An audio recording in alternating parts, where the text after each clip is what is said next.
Creepy man, old rain man, old rain man. My childish voice echoed through the humid air. The target of my anxious shouts was old Rain Man. He was a sort of village curiosity or the local boogeyman. The origin of his name was as simple as it gets.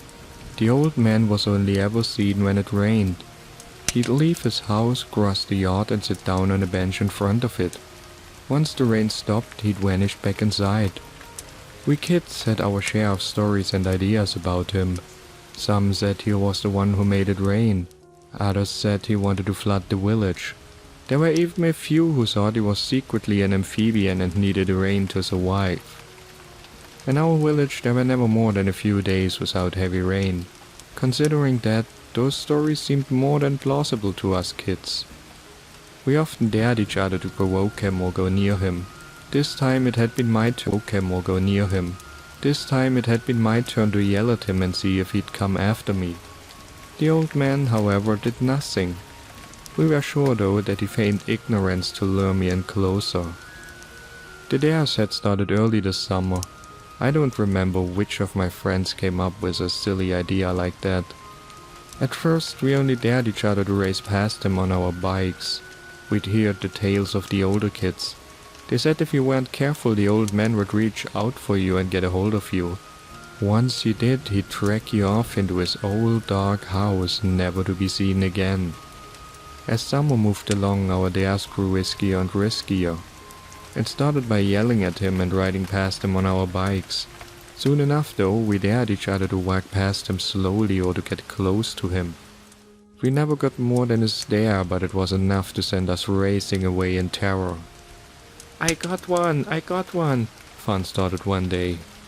I want Daniel to sit down on the bench and wait for old Rainman to arrive.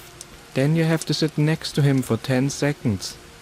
Everyone gasped and they all turned to me. My heart dropped. This was different, but I didn't dare to say no. So far no one had backed out and I didn't want to be the first one to do so. My friends would never let it go. Alright, fine, I pressed out reluctantly. A few days later I should get my chance. We were out playing soccer when the sky got dark and clouds gathered. Stefan grinned at me. It's time, Daniel! He cheered and soon the others, remembering the dare, joined in. Minutes later we were all in front of his house. As I sat down on the bench, my friends retreated. I was all pins and needles. I told myself again and again that nothing would happen and that none of the stories were true. Everyone's stories were true. Everyone was lying, they had to be. The first raindrops soon hit me and mixed with the pearls of sweat that had formed on my forehead. It didn't take long before I heard the creaking of an old door. There he was, old Rain Man. As he stepped outside, the sound of his work boots crunching on the gravel echoed in my ears. He was way too tall to be a regular human being. His posture was all wrong. He was hunched over and his arms dangled in the air, warping him into a bizarre mantis-like creature.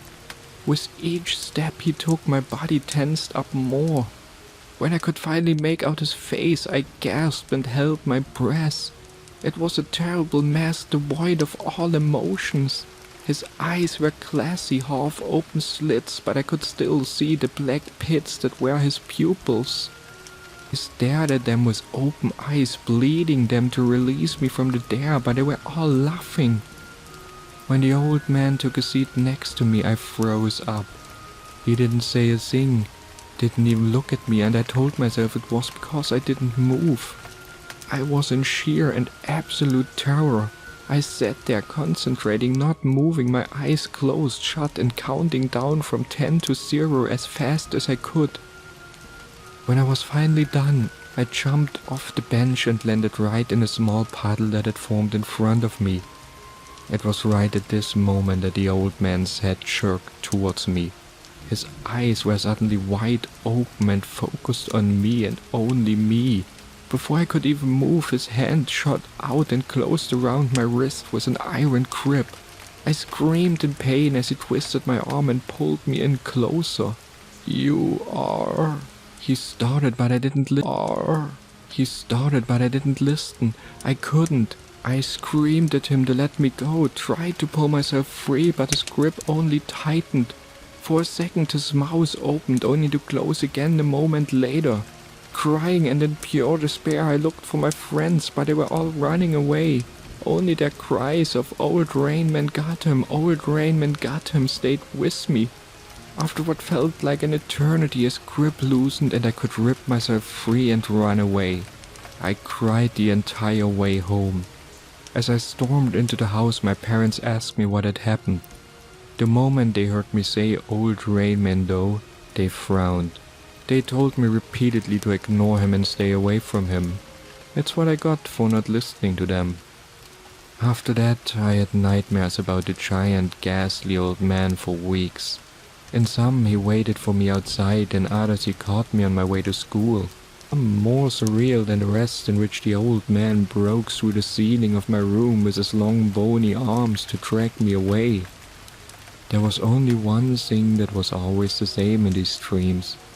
It was always raining. Looking back, it all seems silly now. How could one be so scared of a simple old man? I guess that's how kids are. From that day onward, I never got near the old man again. I was too scared. Who knew what he'd do to me if he ever saw me again? Some of my friends continued to dare me to come along, but I never budged. Even after they ridiculed me and called me a scaredy cat, I never went to his house again. As we got older though, our interests shifted. At first from playing outside to video games, then to girls and parties, and finally to plans about the future. The old man had become nothing but a distant, forgotten childhood memory. After I finished school, the logical next step was to go to university. I'd always been one of the brighter kids, and my parents nudged me into the direction of higher education. To be honest, I took the chance without thinking twice. I was sick and tired of the small, rainy village and longed for the exciting life in the city. Unfortunately, things never work out the way you imagine them. After years of studying, I dropped out of university without graduating. I worked here and there, but never for long. Finally, the day arrived when I couldn't even pay the rent for my small apartment anymore. It was in shame that I accepted my parents' proposal to move in with them again for the time being. After leaving the place behind almost 10 years ago, I was now back in the same small rainy village. This time with no plans or prospects for the future. It was humiliating. I was in my late 20s, yet I lived in my old tiny room again. I felt useless, like an absolute failure. At first my parents were understanding, sympathetic even. As the weeks became months though, that changed. They started to ask questions. How long was I planning to stay? What was I going to do? When would I look for work again? Why didn't I go back to university? The list goes on. Soon enough, Dad started calling me a useless bum, and my mom in turn took pity on me. It was all a bunch of bullshit. To escape the nagging and their questions, I went on lengthy walks through the village. There was nothing else to do. The internet connection out here was a joke and a sad reminder of the old dial-up times. To get anywhere you needed a car. But back in the city I never needed one. Now I couldn't afford one but here. My walks were solitary and dull. They were the places that reminded me of my childhood, but fond memories could only brighten your mood for so long. The rest of the village population knew me, and of course they knew why I was back. In tiny villages everyone knows each other and news travel fast. When they talked to me they were friendly enough. They told me they were happy to see me again and wished me luck for the future. Some even assured me that a smart young man like myself would be back on his feet in no time. It was the usual empty talk. What betrayed them were their eyes. I knew what they thought. I'd been one of those arrogant kids who gave up on the village and moved to the city. Only now that I'd failed, I came crawling back and lived at my parents' place again. Some of them were even talking behind my back. At first it was only in hushed whisper. They didn't even bother to make it a secret anymore. Repeatedly I caught bits and pieces of their conversation. That's what he gets for leaving. Should never have gone to the city. Young folks these days just don't want to work. Wasn't as smart as he thought he was. And many other similar things, all followed by smirks and laughter. That's the thing with small communities. From the outside they look tight-knit, holding together in good times as in bad and always taking care of their own. Well, that's true only so long as you play along. If you act differently, you're quick to be ostracized. I could feel their eyes resting on me during those lengthy walks, could feel how they looked at me and judged me. One day I sat down on a random bench to rest for a bit. I leaned back and watched as the first droplets of a summer storm fell. I closed my eyes and enjoyed the rain blastering down on my forehead. When I opened them again, I noticed movement from the corner of my eye. As I turned to see what it was, I froze up. There he was, the cause of so many sleepless nights and so many awful nightmares. Old Rainman. At that moment I was 10 years old again, not able to move as the crunching of his old hard work boots on the gravel reached my ears. I saw a giant ghastly monstrosity that pushed itself from a dark doorway. He'd come to catch me, to take me away. After all those years he'd dragged me away into his hellhole of a house. Then, when he got closer, reality replaced imagination. In my memories, old Rainman had been incredibly tall, gigantic. Now he seemed almost a bit on the short side. His hunched over walk wasn't that of a praying evil, but of a broken old man. The face was empty and looked endlessly tired. His eyes were cloudy. As my mind took in those images, fear was replaced by a different emotion. Pity. When he sat down next to me, I realized how old he had to be.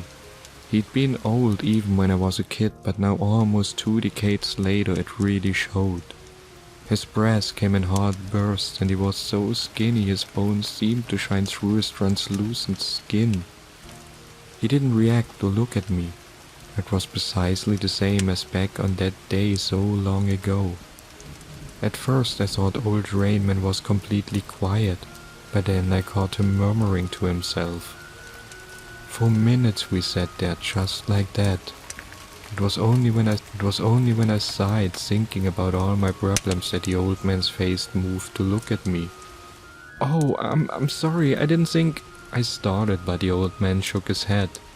It's alright, this old bench here won't mind you at all." It took me by complete surprise. Old Rainman had made a joke. I smiled at him and the old man started to laugh a little. It turned into a hard cough right away and his entire body started trembling. Once it was over, his eyes focused on the spot in front of him again and the murmurs started anew. I listened for a bit, but I could only make out a word here and there, never a full sentence. His murmurs stayed a mystery to me. There was only one thing I heard repeatedly, the name Martin.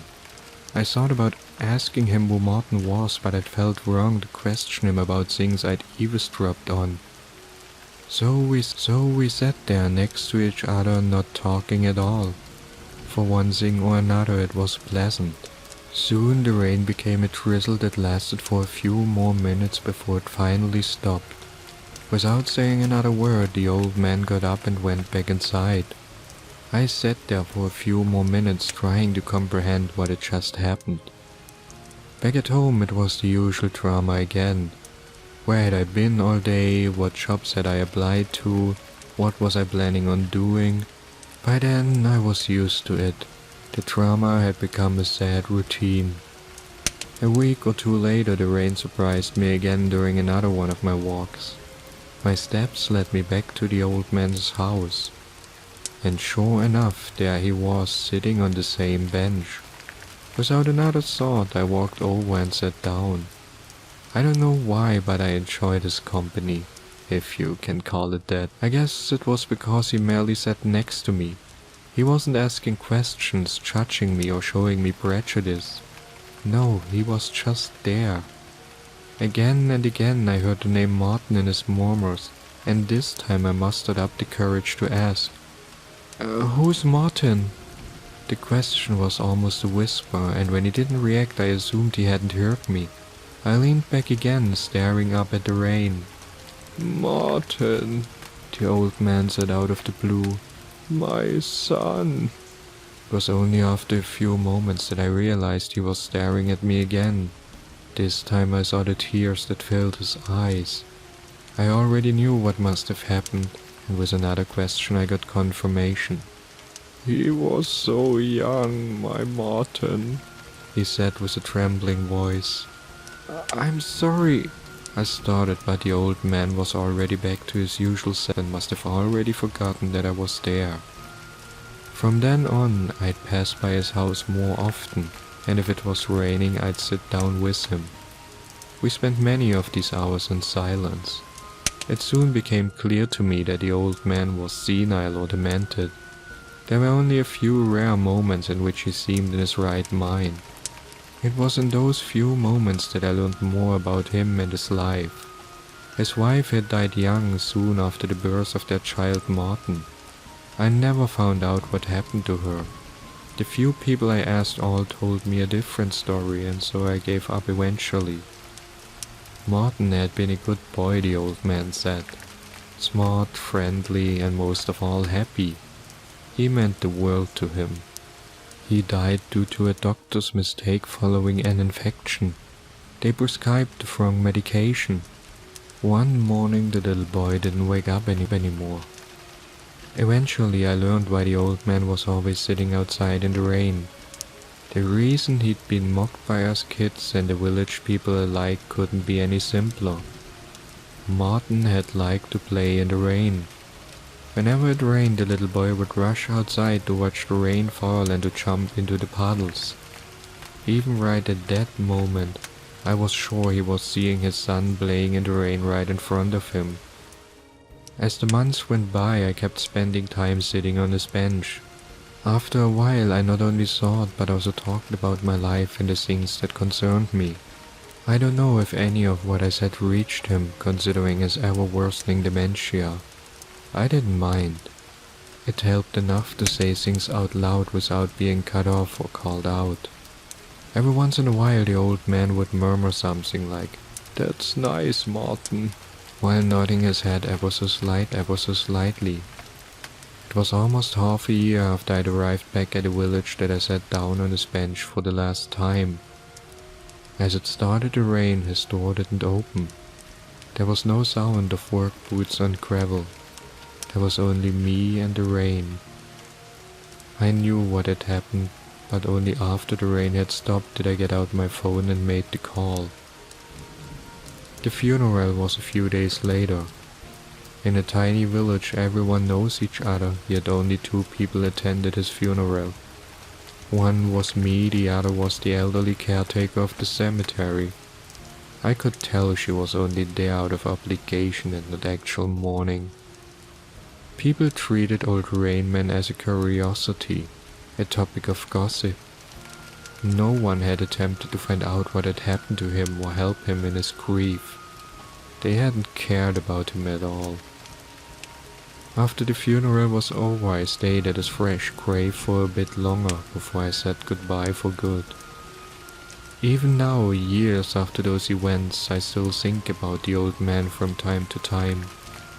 Those days in the rain had helped me a lot. Only there had I been able to reflect on my situation and how to change it. No one else had given me the room I needed to think, but instead they had judged me. That's why I'll always be thankful to old Rainman. Without him I might have very well ended up bitter, still here in this village, still going on sad, lonely walks. These days, whenever I visit my parents, I also pay a visit to his grave. Each time I bring flowers, and if it rains, I tell him a bit about my life.